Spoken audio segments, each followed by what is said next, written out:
आपकी बेशर्मी सीमा के बाहर है, मैं तो शब्दों में बयान ही नहीं कर सकता। मकदन बहुत गुस्से में है, वो पूरी तरह से चिढ़ चुका है। गोएक उसकी तरफ मंगोलिया के हाथ बढ़ाता है पर मकदन उसका हाथ झटक देता है और गुस्से से कहता है, मुझे छूने की हिम्मत मत करना। सभी दरबारी चौंक जाते हैं, वो मकदन को बेशर्म कहते हैं।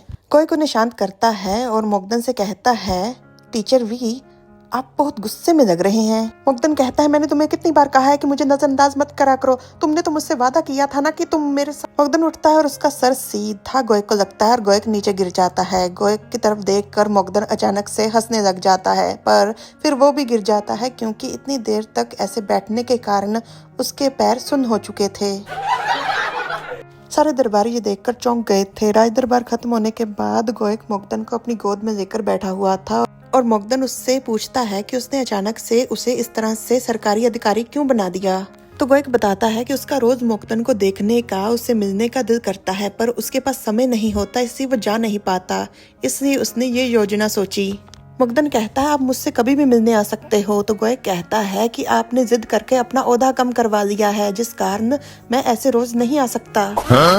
मकदन को पता है कि गोएक साफ तौर पर झूठ बोल रहा है, वो उसे कभी भी मिलने आ सकता है। तो आखिरकार गोएक सच बता देता है। गोएक चाहता था कि मकदन फिर से सम्राज्ञी का ओहदा स्वीकार कर दे और सम्राज्ञी के महल में रहना शुरू कर दे। वैसे भी अगर वो सम्राज्ञी नहीं होगा तो उनके तीसरे बच्चे को नाजायज माना जाएगा।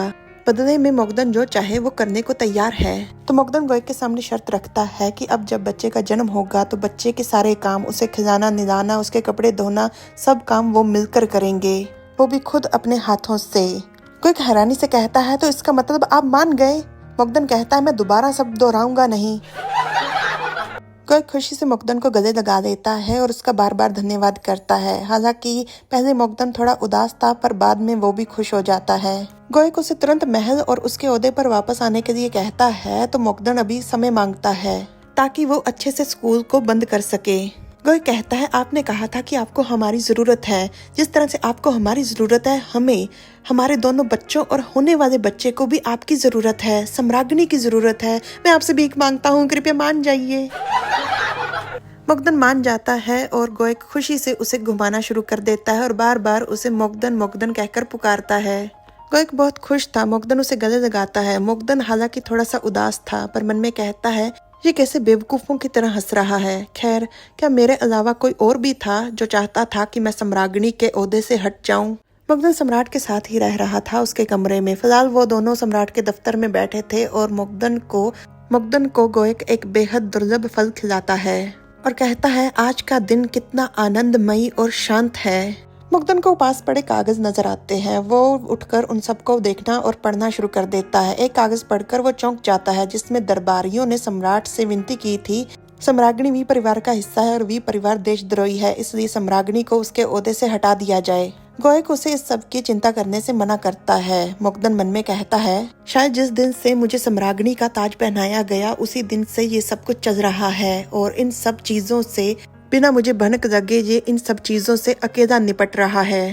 गोएक कहता है, मकदन, कुछ दिनों से मैं एक बात सोच रहा हूँ, क्या मेरा सम्राज्ञी महल लौट आएगा? मकदन पूछता है, मतलब? तो गोएक कहता है, मैं अब आखिरकार हरम बनाने जा रहा हूँ। हरम उस जगह को कहा जाता है जहाँ पर राजा की बहुत सारी पत्नियां होती हैं। मकदन चिल्लाकर कहता है, क्या मतलब? वो बताता है कि इस तरीके से वो मकदन को एक पुरुष पत्नी के तौर पर भी सम्राज्ञी बना सकता है और इतिहास में ऐसा एक दो राजा ने किया भी है। बताओ, तुम्हें मेरी योजना कैसी लगी?